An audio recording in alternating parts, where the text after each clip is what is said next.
We find ourselves not in New York, so we're not going to call this New York by night. We start not even on this world. We start the scene in a place where there is no light, yet it's not fully dark. Place shadowy, dusk, dust, grim. There's nothing here. No sound, yet no silence. No light, yet no darkness. No heartbeat that you can hear. No birds chirping, because joy does not have its place in the abyss. And in this scene, we begin with Zen, a defiler of a cryptic faction, awaiting a special guest, a duke named Gagana, duke of his faction. Basically, she's his immediate chief. And it is here that we will start the scene, as he will slowly from the mists that are no mists sees a form appearing.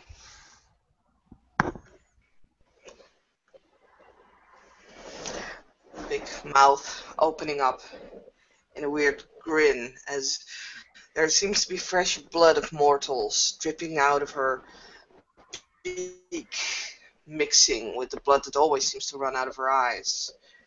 She tilts her head, looks at Zen, almost hungry. She smiles, broadens wider up, almost opening up her head entirely, as she dumps the human body that she still has in her hand and looks at it, its head dangling in a weird position. There seems to be obviously big bite marks out of this human, out of its flesh, as she laughs.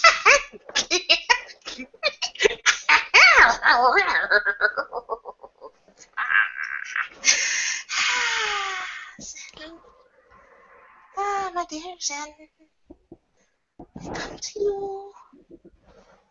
I have a task. This one is Emerald to me of service. Aren't you the prettiest little thing? I know you are. You're always pleased. That's why it has to be you. Because we found that it has to be you. An opening. There's an opening. An opening. There's an opening. An opening. An opening. An opening. We can go through. We can go through. But not I. Nor one of the other jukes can go in. Not I. Because we've seen that it can only be you. You're small enough, but strong enough to fulfill the task. Because we have a task for you. The task that I have for you today. We have seen with so many eyes. The one with the many eyes, the one with the many dreams. We have seen into the thoughts of the mortals skipping around. We have seen in their blood and read their bones. And we have seen a bastion on the mortal realms. Not much, not big. Just a guard tower of the old days. It has hidden himself. It has hidden. It is hidden now. The mortals don't know what to do. They don't know what to do with it. They're just letting it go. And we know its location. And we know where to find it. We cannot see where it is. But we can send you there, Zen. We can send you there. We will send you there. You will listen to us, as always. You're such a pretty little thing. You're so sweet for us. You will do this for us. Through the opening you skip. Find the bastion you must. Find those that are already out. Set them to their task to bring all of us out, so we can once more unravel more of the mysteries of what once was, and where we go to now. Will you do this?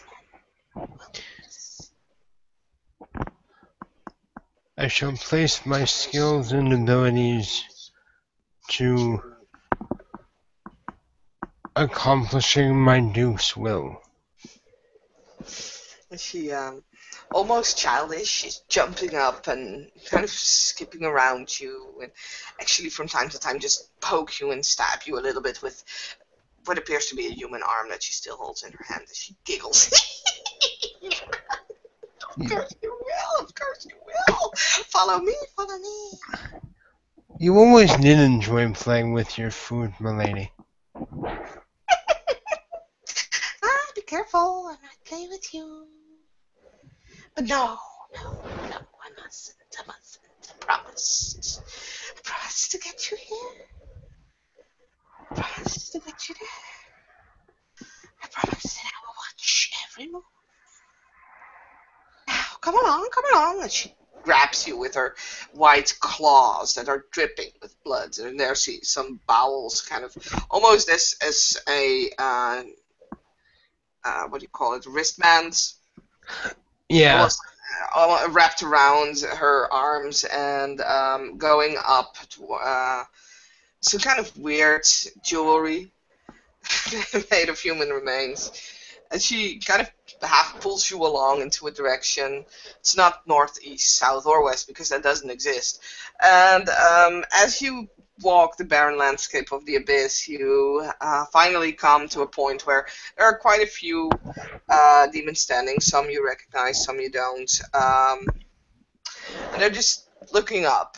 And as they look up, you see above you, you see the twirling cessation of the maelstrom, and you see one tiny spot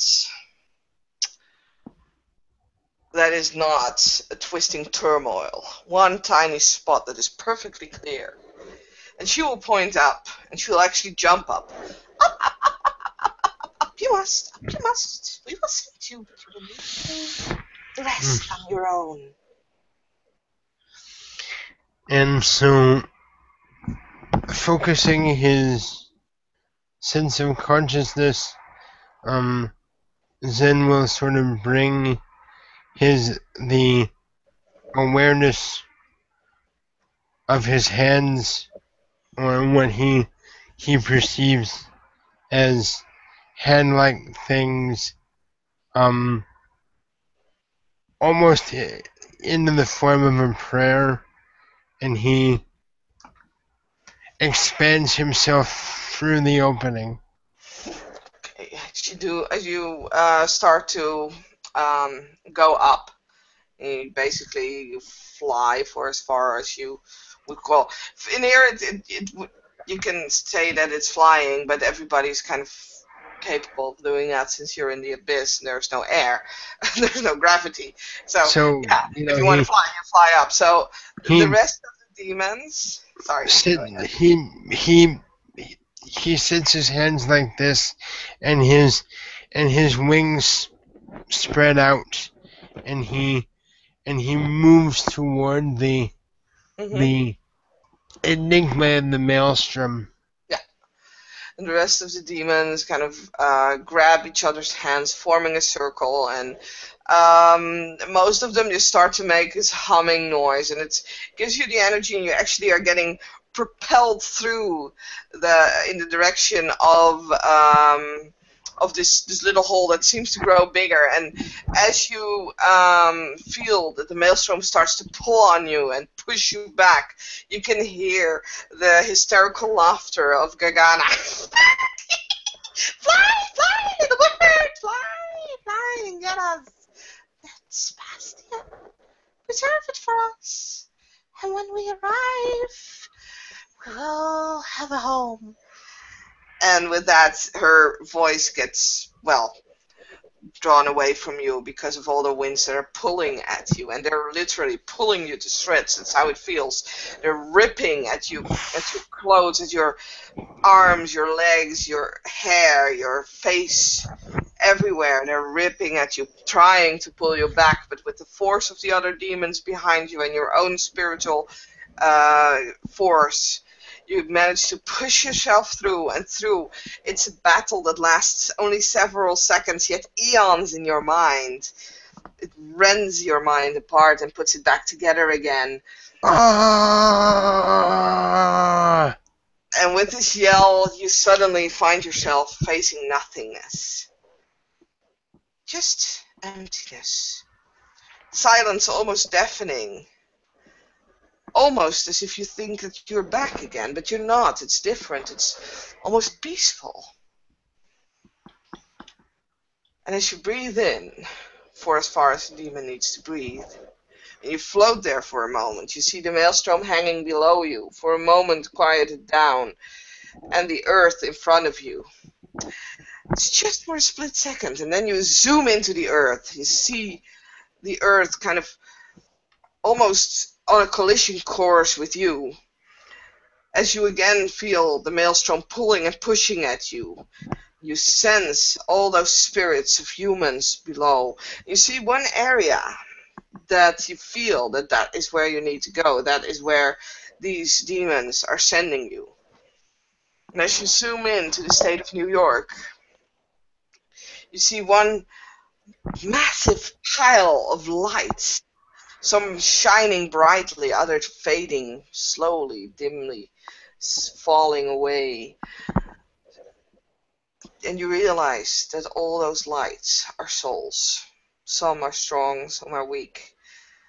But you feel this maelstrom still pulling at you, still trying so hard to push you back in. And it's up to you. You feel that one of those souls, you need to tie yourself to them. You need to merge with them in order for you to find an anchor to hold yourself against this terrible storm that is trying to get you back in. And in a voice that has crossed ages, he reaches out and he says into the universal consciousness, "Make yourself known to me." And it is here that we will slip away from this demon for a moment. And we go to New York. Welcome, everybody. We're finally here. New York by night. Yay! And it is not that much of a night yet. It's more it's just around dinner time. We find ourselves in the neighborhood of Fordham University, where one of your children is going to school. He's had his first classes. And you decided, or the two of you mutually agreed, that you would come to pick him up. As, I don't know, maybe he just made his first year. You're going out for dinner. I don't care. We're just doing that because we can. Out of character, whose children? Yours. Okay. So I'm just sorry. I'm gonna make up that you also have a 20-year-old son that you are no longer responsible for in any way or form. That's okay. I thought as much. And yeah, you're planning to have a dinner with him because he just made his bachelor grade on the Fordham University in chemical biology. Um, and That's my boy. that's your boy indeed. Oh, I'm so proud. You are proud, and he sees you, and he waves over, and I don't even think it caught up. And as you I squash him in a big hug, speaking in Japanese, all excited. mhm. He is just looking at you for a moment. He's like, Dad, And, just English, okay? Just English, please. and I have tears in my eyes. I'm smiling so broadly. Hi, gomenasai. And I'm so proud. Yeah, I know. So I know this great pizzeria, and let's just go there, okay? Um, as he crosses the street, and the two of you actually cross the street, and then um, he is the two of you have crossed the street, and he has his bag in his hands, and then he realizes like, oh, I forgot my calculator. Dad, could you hold my bag for a moment? I'm just gonna run back, okay? Hi. Okay. Mm. As he pushes his bag in your hands, and he's starting to cross. He's starting to cross the street, and you realize that he did not see that great truck that is now coming straight at him. What's my son's name? Um, Kimo. Chemo? Okay. Chemo! Look out! And I'm hauling ass to, like, either push him out of the way or pull him out of the way, whichever. Actually, I tackle him out of the way. It's just, um, And you do that. hi, Tackle him. You run towards him. You swing yourself Hayaku! over the streets, pushing him, and all you feel is this big smack as this truck bumps into you, and you lie there on the floor, and you feel slowly that life is disappearing, your vision is going. Your son is saying something, but you don't know what he's saying. You can't hear him anymore as there's a roar in your head. So blood roars in your mind and in your head, and you can't hear him anymore. Actually, you don't feel pain. It feels kind of peaceful. But you know that you're not gonna make it as you see your son grab for his cell phone. And this is the moment where we're actually gonna quickly switch to Zen, who is floating above New York there, hovering there. And as he's waiting for a sign, he can feel that this soul is disappearing, is dying out. And he feels almost attracted to the slowly sinking lights of this individual.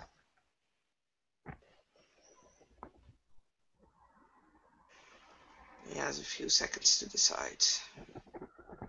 Should he do this or should he not? If he doesn't, then he needs to find a different target. He has to pull back and face the wrath of those who gave a lot of energy to get him in this position. I have to take it. I have to do what is expected of me. And on this bridge of loyalty, you will cross from the realm of the immortal, sorry. And you let yourself sink into this mortal body, pushing out the remains of its soul, taking its place.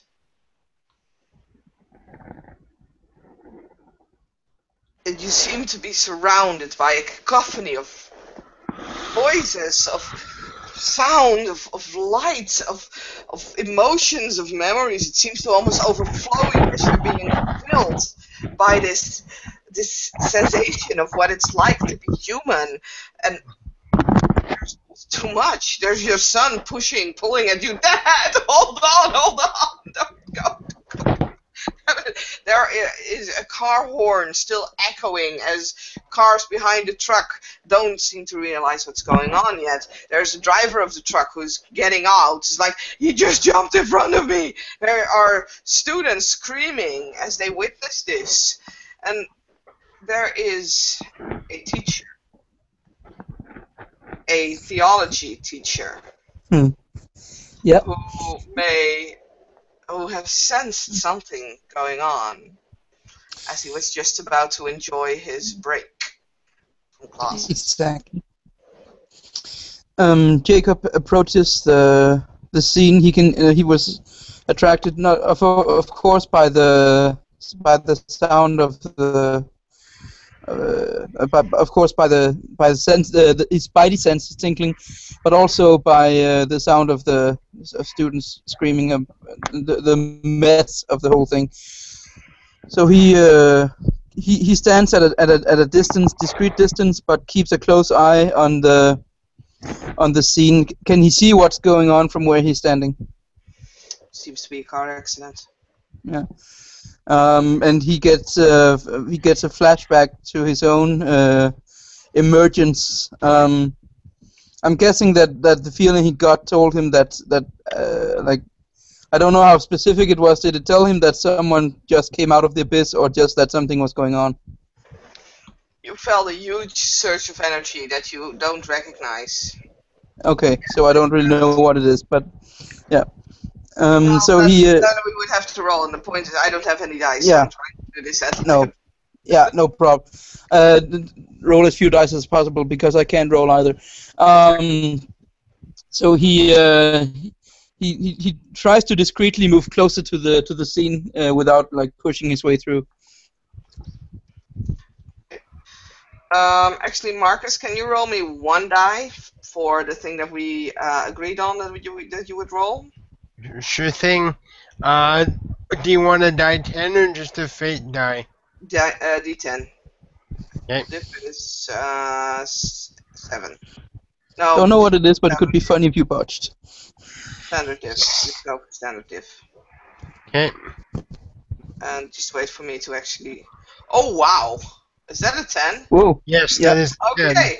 You don't really remember much of as your mind is slowly rearranging itself into being accustomed to humanity and also to being demon. There's not much of that demon that you can still sense, but save for one thing, and that is the voice of Gagana and her face echoing in your head. And the laughter that's followed after it, that seems to almost tear through your soul right now as you remember that. Ah! And your son is kind of hanging over you right now. Dad! Are you... Dad! What? Fine. Oh, What? also, by the way, I forget that, your wounds seem to have healed as you passed into the body, because that's also nice for demon. Yes, you did. Oh. Yep. Deja vu.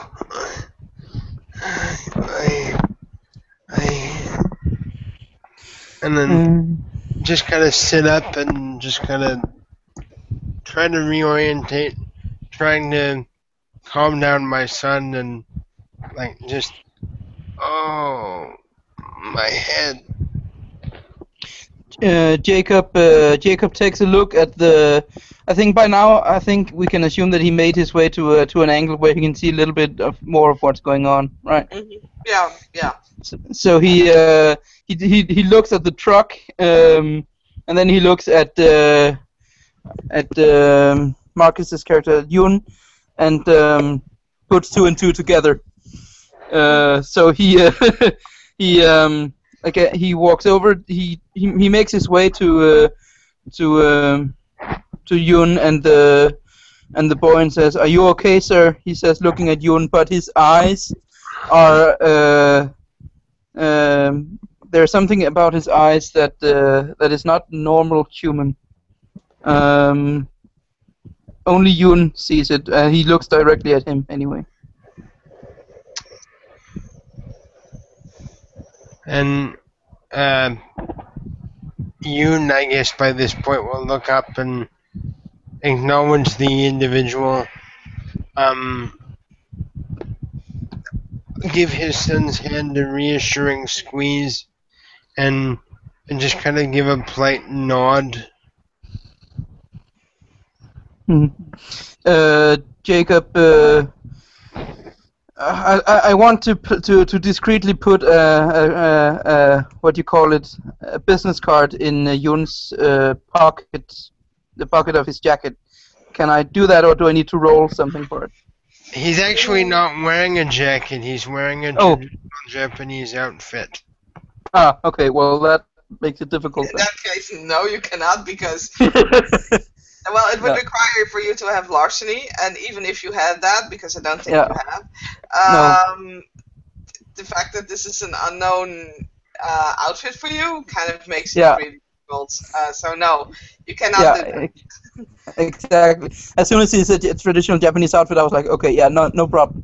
Okay, so he says, okay, well, he stands back up and again looks at him with like this strange glare in his, like not glare, but look in his eyes, and says, "I'm Mr. Demora. Come see me at the university if you need something, please." And then he discreetly moves away to make space for. I assume that someone called the paramedics, so I'm guessing they're on their way. Yeah, by now you can hear in the distance still, but you can hear the ambulances approaching, sirens running. Your son, actually, Jan, is at the moment arguing with the truck driver. It's like, you never, ever ride so fast in front of a fucking school. Can you imagine what could have happened? He's almost dead. And Yoon's voice will just sort of, it's all right. Dad, don't move. Wait till the ambulance is here. Are you all right? And I'm okay. He has a gash, like here. Just there's blood streaming out of it, but that's usually when you have a normal head wound. But he seems to be otherwise okay. He's moving and everything. I just give him a very fraternal hand on the cheek kind of a thing. I'm so glad, and out of sheer exhaustion and just like he just falls asleep or something, Okay. So paramedics arrive, and as they research you, it's really weird because there are tears on your clothing, and seems to be bloody, but there's no wounds, and they cannot really make head to toe to it. And they take care of your son's head wound, and they get basically give you a free card after they take you to the hospital and keep you over for a night to see if there's something that might be wrong. After the night, you will get released because you're in perfect health. You're perfect health. So, yeah. I will be sure to give my thanks to the gods for this. Thank you for your services. And I will offer them a very polite bow. They look a little bit, they're raising their eyebrows. Then one of them actually recognizes you and says, "Hey, I remember you. You were in the news last 2 weeks ago, like on the third page. We read a lot of papers here, and I saw you come up. Like, Cool, man. I'm sorry to see that you had to be hospitalized, but take care, man. I will, thank you. And I will smile and politely excuse myself and reorientate with myself with my family and try to get this weird image out of my head about this squeaky voiced something out of Nightmare. Just bruh, why do I have this compulsion? Oh, fuck.